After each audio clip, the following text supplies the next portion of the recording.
Only. Only.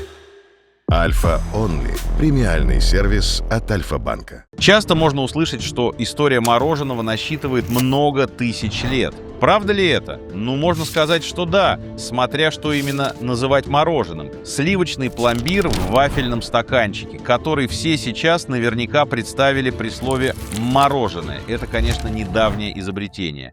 Первенство в изобретении мороженого по традиции приписывают себе китайцы. Считается, что в Древнем Китае задолго до нашей эры готовили десерт из нарезанных цитрусов с зернами граната и ледяной стружкой. Лед для этого доставляли с гор, так что позволить себе эту роскошь могли в первую очередь императоры и представители знати. В Древней Греции и Древнем Риме тоже доставляли лед с горных ледников силами рабов.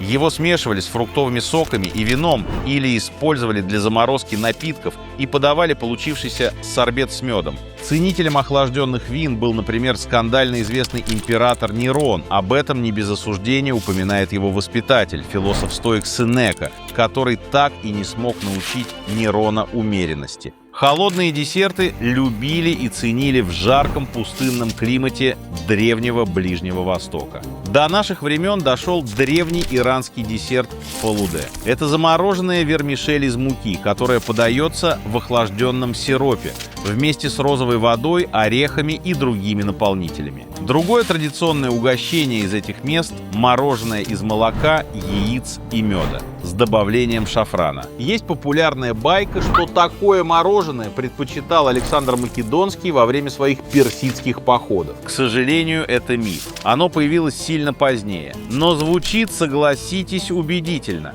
Что может быть роскошнее мороженого посреди пустыни, особенно до появления холодильников? Тут возникает вопрос, а как вообще получалось что-то заморозить в жарком климате? Чтобы сохранять лед, в Древнем Иране конструировали ледники-испарители под названием ягчалы. Они представляли собой пирамиды из песка, глины и разных добавок, которые делали материал непроницаемым для воды и снижали теплообмен. Такие постройки состояли из подземной части и купола, что позволяло сохранять холод круглый год. Именно с Ближнего Востока мороженое и попало в Европу. Распространена легенда о том, что секрет сладкого льда привез в Италию из Китая прославленный венецианский путешественник Марко Поло. Это, скорее всего, апокриф. В записках Поло никаких упоминаний мороженого нет. Более вероятно, что десерт попал в Италию во время арабского вторжения на Сицилию в IX веке нашей эры. Итальянцам он стал известен под названием сорбетти или сорбетта. Это слово как раз арабского происхождения. Характерный для Сицилии вариант щербетоподобного мороженого называют гранита. В Италии в эпоху Возрождения холодные десерты стали очень популярны. В те времена они еще не разошлись по Европе и считались странным местным деликатесом. В итальянских городах уже тогда существовали ледохранилища. Лед из них применяли и для медицинских целей, и для охлажденных сладостей и напитков. Кстати, некоторые старинные врачи рекомендовали лечить фруктовым льдом разнообразные болезни, например, подагру и цингу. Считается, что из Италии моду на мороженое распространила Екатерина Медичи. Эта коварная представительница знатной итальянской семьи вышла замуж за французского короля Генриха II. С собой во Францию она привезла собственных поваров, а они привезли секрет изготовления холодных десертов. Кстати, есть версия, что именно Екатерина приохотила французских дворян к вилке. До нее суровые и воинственные французы ели руками и в целом не очень интересовались вопросами этикета. Невероятного совершенства искусства приготовления и подачи блюд достигло при дворе короля солнца Людовика XIV. Это был апогей абсолютной монархии, и еда стала еще одним символом величия двора. Застолья превратились в настоящие перформансы. Одним из таких знаков роскоши стала как раз возможность подавать лед даже в летнюю жару. Ледяные угощения с фруктами и специями были украшением стола и подавались на ассамблеях в садах и парках, прямо возле фонтанов. Примерно в те же времена во Франции работал сицилийский кулинар по имени Франческо Прокопио деи Кальтели. Именно он открыл одно из старейших кафе в Париже, которое скромно назвал «Прокоп» в честь себя. Это было передовое заведение, которое быстро стало прибежищем интеллектуальной элиты. Там собирались философы, художники, поэты и просто вольнодумцы. И шли они за местными специалитетами – за кофе и за мороженым. Секретом шефа-сицилийца было добавление соли. Не в сам десерт, а в лед, который применялся для охлаждения. Соль способна понижать температуру таяния. Вскоре модный десерт стали предлагать и другие кафе. В 17 и 18 веках они начали во множестве появляться по всей Европе.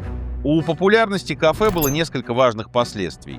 Во-первых, на континенте резко увеличилось число политических заговоров, а во-вторых, мороженое демократизировалось и стало доступным. Тут сыграл роль и другой процесс. Сахар, который раньше был деликатесом для аристократов, постепенно становился все доступнее и доступнее. Мороженое начинает понемногу захватывать европейские столицы, и именно в этот момент разделяется на два привычных нам основных вида – молочно-сливочное и фруктово-ягодные сорбеты. Как его делали? Очень долго. Вручную в обложенной льдом таре перемешивали смесь, которая постепенно замерзала. Но прогресс не стоял на месте. Сначала на помощь пришла механика, затем электричество. Какие-то устройства для приготовления мороженого существовали давно. Есть сведения, что в парижском Прокопе уже имелась некая подобная машина. Но 19 век стал веком патентов. Кто первый запатентовал, тот и изобретатель. В 1843 году американская дама по имени Нэнси Мария Джонсон запатентовала первую ручную мороженицу. Свое устройство она разработала самостоятельно, проявив не только инженерную смекалку и понимание принципов термодинамики, но и свободомыслие. Вообще-то мисс Джонсон, как и полагалось женщине тех лет, была домохозяйкой, и никакие машины ей изобретать не полагалось. Но она, видимо, очень сильно устала от ручного труда на кухне. Машина Нэнси Джонсон включала подвижный рычаг, который надо было крутить, чтобы вращались металлические лопатки, взбивающие массу. Крутить его приходилось 45 минут подряд. Но даже это было сильно проще, чем делать то же самое вручную вилкой.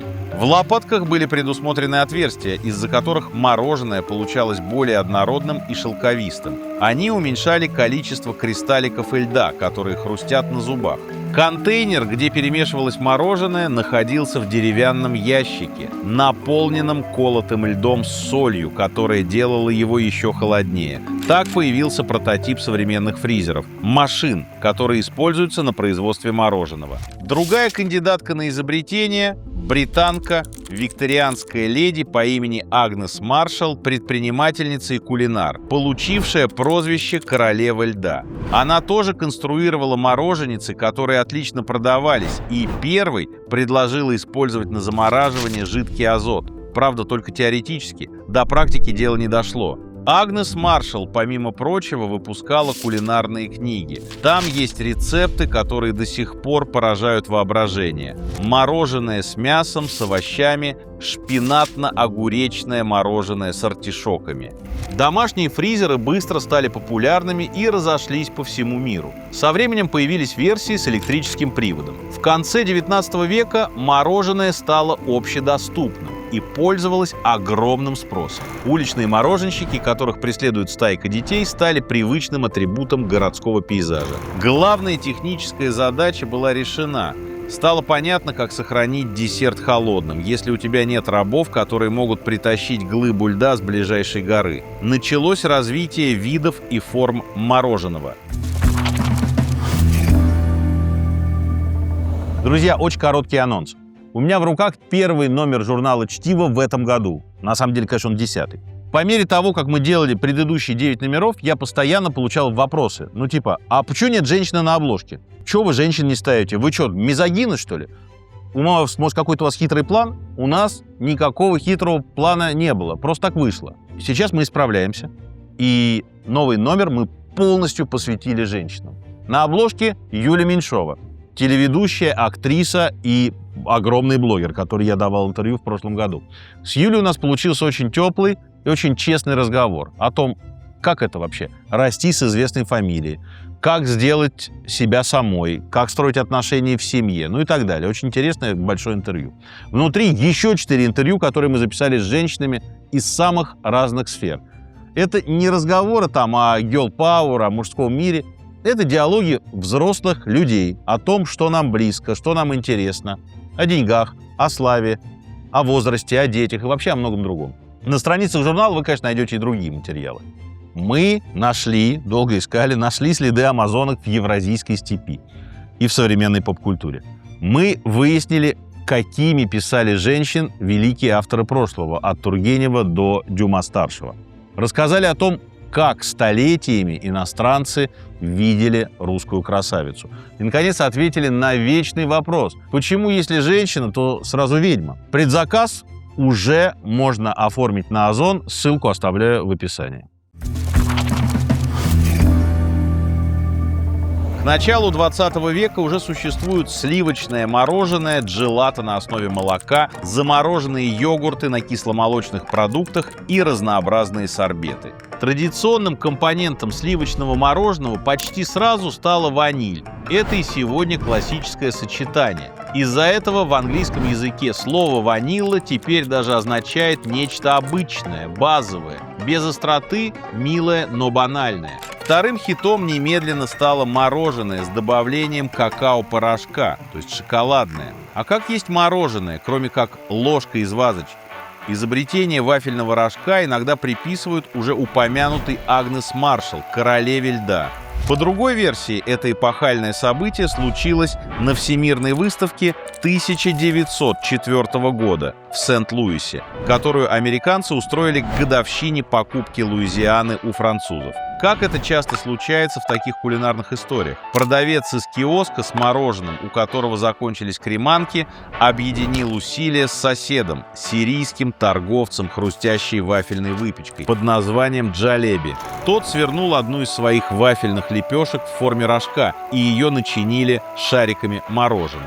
Гостям выставки оказалось очень удобно есть на ходу, и им страшно понравилось нововведение. Правда это или нет, но с начала 20 века вафельный рожок начал свое триумфальное шествие по миру. Вскоре была изобретена другая классическая форма мороженого – эскимо. В 1920 году эскимо-пай, то есть эскимосский пирог, появился в Соединенных Штатах и вскоре обзавелся палочкой. Что касается мороженого в России, то с чем, а с холодом у нас всегда было все в порядке. Народные ледяные десерты на Руси были обычным зимним угощением. Например, подавали наструганный молочный лед. На Масленицу иногда замораживали творог со сметаной, приправленной изюмом и медом. А еще в старинных источниках упоминается десерт под названием «прохладно-ягодно». В кулинарном словаре Василия Левшина, который выходил в конце XVIII века, уже имеется описание ручной мороженицы, а для охлаждения советуют применять соль и селитру. Левшин приводит рецепты абрикосового, анисового и апельсинного мороженого. Любовь к мороженому на французский манер распространилась при дворе во времена Екатерины II, а на коронации Павла I мороженое входило в меню торжественного обеда. С тех пор его с удовольствием подавали на великосветских приемах. Мороженое при этом было одним из самых демократичных десертов. По улицам дореволюционных городов ходили разносчики с катками на голове, призывно кричавшие «сахарно-мороженое». Были и тележки на колесах, украшенные яркой рекламой. Мороженое подавали в кондитерских, трактирах, а к концу XIX века оно стало обязательным атрибутом гуляний в парках и общественных садах. После революции мороженое на какое-то время получило клеймо буржуазного излишества, но в 30-е, когда новая власть взяла курс на обустройство быта, вернулась и даже стала одним из приоритетов. Ключевую роль тут сыграл легендарный нарком пищевой промышленности Анастас Микоян, который ездил в Америку изучать опыт передового общепита. Ему очень понравились классические американские дайнеры с бургерами, молочными коктейлями и мороженым. Проект советского бургера, к сожалению, отменила война, хотя оборудование для него было уже закуплено. А вот производство мороженого создать получилось. Появилось и советское эскимо, и отечественные вафельные рожки в клеточку. Пломбир в таком стаканчике многие до сих пор считают самым вкусным и единственным настоящим мороженым. Рецепт известен. На мороженое действовал ГОСТ под номером 11941. Его можно без проблем найти в интернете. Но дело, скорее всего, не в рецепте. Гораздо важнее, что в 20 веке мороженое стало символом беззаботного детства, а вкус детства всегда неповторим.